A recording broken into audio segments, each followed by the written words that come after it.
नमस्कार, मैं हूं अभिजीत। आप है न्यूज फॉर पर। केंद्र में जब से मोदी तीसरी बार सत्ता में आए हैं, बिहार पे खासे मेहरबान नजर आ रहे हैं।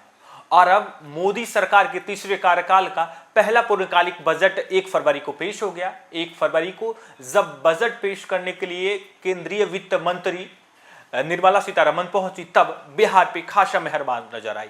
बिहार के लिए केंद्रीय वित्त मंत्री ने भाषण बजट के दौरान जो है खजाना खोल दिया। बिहार को 5 बड़ी सौगात दी है। एक, पहला कि बिहार में मखाना बोर्ड का गठन कर दिया गया, तो वहीं दूसरा, बिहार में 3 नए ग्रीनफील्ड एयरपोर्ट का निर्माण करना हो, या फिर आईआईटी पटना का क्षमता बढ़ाना हो, या पश्चिमी कोसी नहर परियोजना के लिए 15,000 करोड़ देने की बात कही गई हो।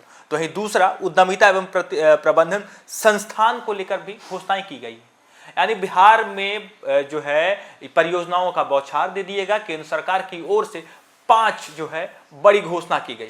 और अब इस पर बजट में जिस तरीके से बिहार पे केंद्र सरकार मेहरबान है, और बिहार में बजट में जो है खास एक योजना के तहत बिहार पर फोकस किया गया, ऐसे में अब बिहार के मुख्यमंत्री नीतीश कुमार ने देश के प्रधानमंत्री और वित्त मंत्री निर्मला सीतारमण को आभार प्रकट किया है। बाकायदा पत्र जारी करके बिहार के मुख्यमंत्री नीतीश कुमार ने कहा है कि केंद्रीय बजट सकारात्मक एवं स्वागत योग्य है। प्रधानमंत्री जी एवं वित्त मंत्री जी को बधाई। मुख्यमंत्री नीतीश कुमार एक पत्र के जरिए केंद्रीय बजट पर अपनी प्रतिक्रिया व्यक्त करते हुए कहते हैं कि यह बजट सकारात्मक एवं स्वागत योग्य है।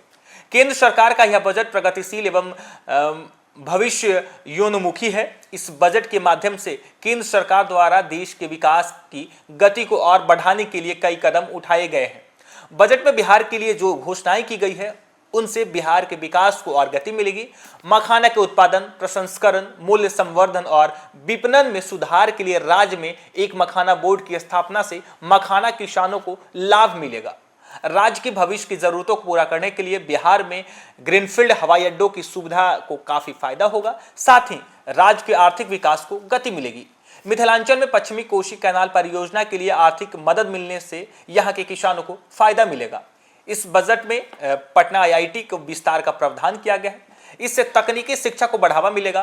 बिहार में राष्ट्रीय खाद्य प्रौद्योगिकी उद्यमिता एवं प्रबंधन संस्थान की स्थापना होने से युवाओं को कौशल, उद्यमिता और रोजगार के अवसर मिलेंगे तथा पूर्वी भारत में खाद्य प्रसंस्करण गतिविधियों को बढ़ावा मिलेगा। मुख्यमंत्री ने कहा कि इनकम टैक्स स्लैब में 12 लाख रुपए तक छूट मिलने से मध्यवर्गीय परिवार को काफी राहत मिलेगी।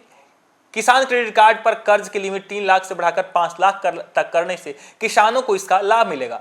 सूक्ष्म उद्योगों के लिए एमएसएमई क्रेडिट गारंटी कवर को 5 करोड़ रुपए से बढ़ाकर 10 करोड़ रुपए किए जाने से रोजगार के अवसर बढ़ेंगे।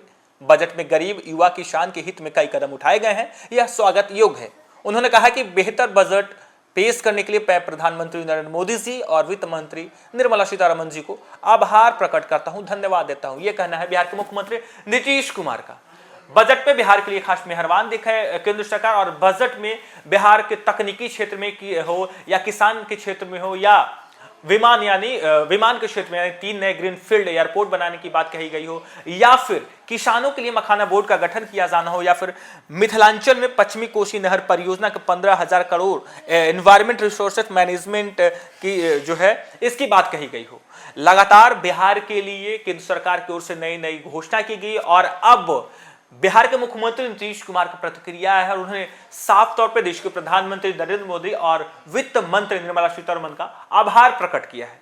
हालांकि केंद्रीय बजट यानी जब 1 फरवरी को निर्मला सीतारमण पेश कर रही थी, तब बिहार के लिए कई बड़ी घोषणाएं की, और इस बजट में बिहार को जो है कई सौगात दिए गए। आपको बता दें, पहले मखाना बोर्ड की स्थापना बिहार में होगी। आपको बता दें, मखाना के उत्पादन, प्रसंस्करण, मूल्य संवर्धन और विपणन को बेहतर बनाने के लिए बिहार में मखाना बोर्ड की स्थापना की जाएगी। विश्व का 80% उत्पादन बिहार में होता है। 5 साल में राज्य में 3 गुना उत्पादन क्षेत्र और 8 गुना कीमत बढ़ी है। करीब 40,000 हेक्टेयर में मखाने की खेती होती है, जिससे अब मखाना बोर्ड जब बिहार में बनेगा, तब मखाना किसानों को इससे काफी फायदा मिलेगा। उद्यमिता एवं प्रबंधन संस्थान की बात करें तो बिहार में राष्ट्रीय खाद्य प्रौद्योगिकी उद्यमिता एवं प्रबंधन संस्थान की स्थापना की जाएगी। यह संस्थान पूरे पूर्वी क्षेत्र में खाद्य प्रसंस्करण, किसानों की उपज व मूल्य संवर्धन के माध्यम से उनकी आय में वृद्धि होगी। युवाओं के लिए कौशल उद्यमिता और रोजगार के अवसर पैदा होंगे। तो वहीं IIT पटना का विस्तार किया जाएगा, यानी तकनीकी क्षेत्र में भी बिहार को जो है एक सौगात दी गई है। और पटना IIT पटना में छात्रावास और अन्य बुनियादी ढांचों को क्षमता को जो है 75% तक बढ़ाया जाएगा, यानी विस्तार किया जाएगा। 2014 के बाद शुरू किए गए 5 IIT पटना भी शामिल है।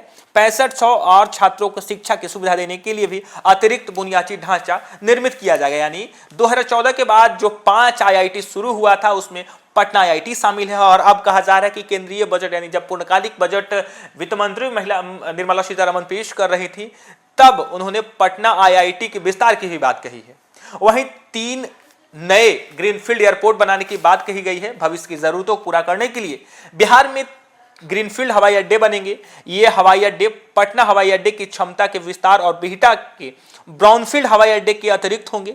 इसके लिए बिहार सरकार ने राजगीर, भागलपुर और सोनपुर में ग्रीनफील्ड हवाई अड्डे का प्रस्ताव केंद्र को दिया है। यानी एक तरफ तो केंद्रीय बजट में जब बजट पेश किया गया तो पटना और बिहटा एयरपोर्ट को विस्तार करने की बात कही गई, तो वहीं 3 नए ग्रीनफील्ड एयरपोर्ट बनाने की भी बात कही, घोषणा की गई है। और ऐसे में बिहार सरकार सोनपुर, भागलपुर और राजगीर में 3 नए ग्रीनफील्ड एयरपोर्ट बनाने का प्रस्ताव जो है केंद्र सरकार को भेज दिया है। तो वहीं पश्चिमी कोसी नहर परियोजना के लिए 15,000 करोड़ की भी बजट में बात कही गई है। पश्चिमी कोसी नहर एनवायरमेंट रिसोर्स मैनेजमेंट IRM के लिए 15,000 करोड़ रुपए वित्तीय सहायता मिलने की संभावना है। इससे 50,000 हेक्टेयर से अधिक भूमि सिंचित होगी। कोसी परियोजना के लिए मिथिलांचल क्षेत्र में सिंचाई के लिए पिछले वर्ष केंद्र सरकार 11,000 करोड़ रुपए दिए थे।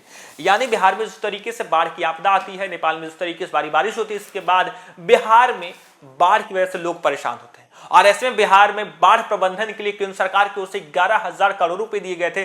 तो वहीं अब 15,000 करोड़ रुपए बिहार के पश्चिमी कोसी नहर परियोजना के लिए दी जा रही है, क्योंकि कोसी बिहार में जो है कहर बरपाती है और कोसी के कहर से बिहार की आधी आबादी परेशान होती है। और ऐसे में अब केंद्र सरकार पूर्णकालिक बजट में जो है कोसी परियोजना के लिए 15,000 करोड़ दिया है, जिसके बाद बिहार के लोगों को काफी राहत मिल गया है। कि अब बिहार के मुख्यमंत्री नीतीश कुमार की प्रतिक्रिया आ गई, उन्होंने साफ तौर पर कहा है कि जिस तरीके से बजट में बिहार पर खास ध्यान रहा, बिहार के लिए कई घोषणाएं की गई, ऐसे में केंद्रीय वित्त मंत्री निर्मला सीतारमण और देश के प्रधानमंत्री नरेंद्र मोदी को बिहार के मुख्यमंत्री नीतीश कुमार ने आभार प्रकट किया है। फिलहाल के लिए इतना ही। आप देखते रहिए न्यूज़ फॉर नेशन।